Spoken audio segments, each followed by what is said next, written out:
relief in the global economy after a rather successful meeting between the presidents of the United States and China, Donald Trump and Xi Jinping. The meeting was scheduled in Busan, South Korea. On the airport, there were warm greetings in the beginning. Both leaders showered themselves with compliments. Then tough negotiations, 90 minutes long, behind closed doors.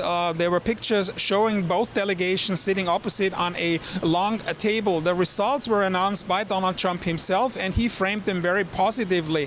The most important breakthrough was that China will now suspend their export controls on rare earth minerals for at least a year. Those minerals and materials are important for tech products, and China is dominating this market. On the other front, there was another positive sign. China obviously promised that it will reduce the exports of raw materials which are used to produce the death drug fentanyl, which is mostly refined in Mexico and smuggled into the United States. The drug costs about 70,000 Americans per year their lives. This was a very important topic for Donald Trump, and he lowered the tariff rates by 10% because China obviously is willing to play ball here.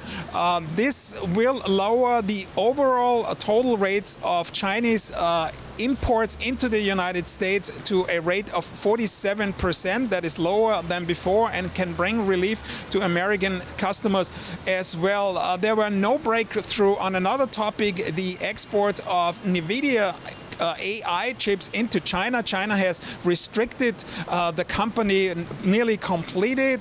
There were talks promised between the CEO of NVIDIA and Xi Jinping himself, and also it was not announced if Xi Jinping really finalized the deal about TikTok, the social media app which is very popular in the United States, and there is a plan to take the US part into US companies, sell them to US companies. There were no news on that deal. Overall, it was obviously a productive, a good meeting. China got some of its points negotiated and through. So did Donald Trump. He is on his way home to the United States and will participate in a party for Halloween at the same day he left South Korea.